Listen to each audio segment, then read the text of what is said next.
audio i video tehnologija, Mezerčić Kenan.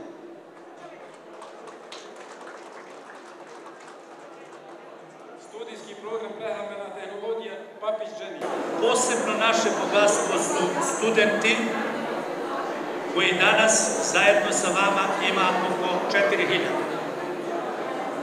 Ta impozantna brojka vas mladih ljudi sa oko 260 nastavnika i saradnika u stalnom radnom odnosu, koji su spremni da prenose znanja studentima kroz savremene nastavne planove i programe, će postati deo glavne pokretačke snage naše zemlje, a posebno ovog regiona, čiji izlazak iz nerazvijenosti će zavisiti u najvećoj meri od vas, iz čijih redova ćemo najbolje regrutovati za saradnike univerziteta.